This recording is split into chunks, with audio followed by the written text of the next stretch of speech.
You have to understand, Reagan inherited in 1980 a CIA whose name was dirt. Okay, the entire 1970s was a drag through the muck of the Central Intelligence Agency.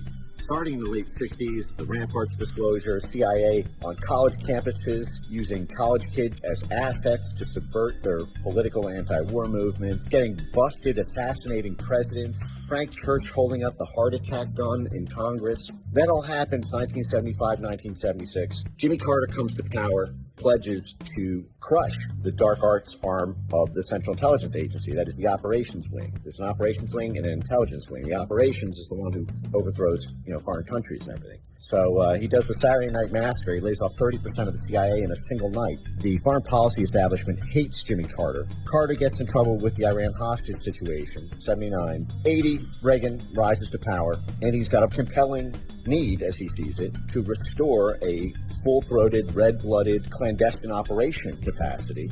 But he doesn't have the political capital to do it because the left-wing Democrats hated the CIA at that time. And so what he does is, and it's not him, it's Raymond Green, and it's the whole story for another time. But basically the people under him convinced Reagan to authorize the creation of something called the National Endowment for Democracy. This is 1982, 1983. And to structure it in a way so that the stakeholders of it would benefit both Republicans and Democrats.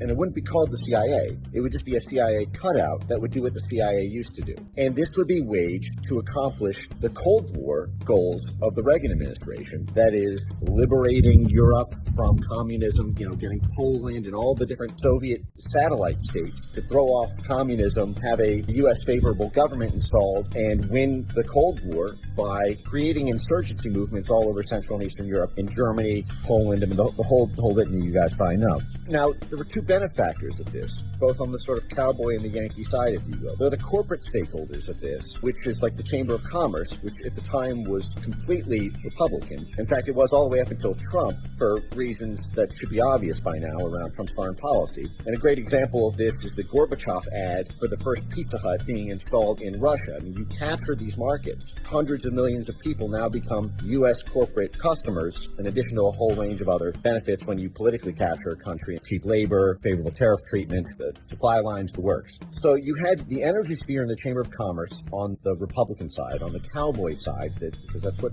Reagan was. He came out of that Republican cowboy milieu. And the financial firms in New York and London, the Yankee faction, got paid off because they were all betting and speculating on the currencies of the countries that the State Department was overthrowing, in addition to being financial shareholders in the Chamber of Commerce companies. George Soros is the perfect example of this. Okay, he started the Open Society Foundation in 1979 in South Africa as a tax loophole for his kids. This is how he described it. But then in the early 80s, he linked hands with the State Department and with NATO to serve as the civil society conduit for this brand new, massive, sprawling, overt CIA that the National Endowment for Democracy and USAID and the State Department was doing. So the Open Society Foundation set up its little satellites all over Central and Eastern Europe under protection of the Reagan State Department. So you had this Cowboy-Yankee alliance to topple the governments from Germany all the way eastward, bring them in the orbit of the U.S. empire. And I'm not even casting judgment on this. I'm not even saying it's a bad thing, but it is what it is. When I talk about the history of Reagan, you have to understand that the whole world that was upended in 2016 in part grew out of this firmly entrenched alliance between these power factions that Reagan very artfully navigated to make sure everybody got their cut. And the last thing here on the financial speculation. George Soros, when he set the Open Society Foundation in 1979, he was a New York hedge fund guy. He was only worth about $25 million at the time, before the $30 billion or whatever it is now.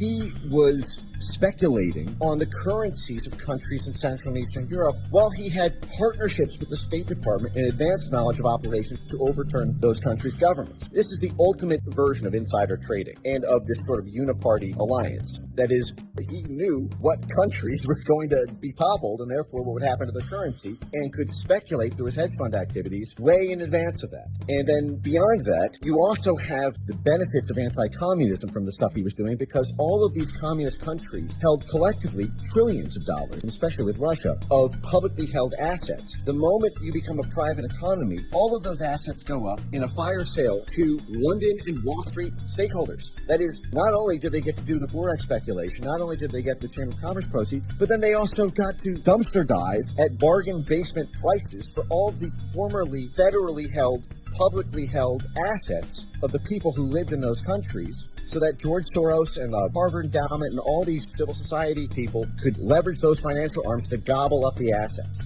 That's why when George Soros says he built his empire in the shadow of the former Soviet empire, that's where that empire comes from.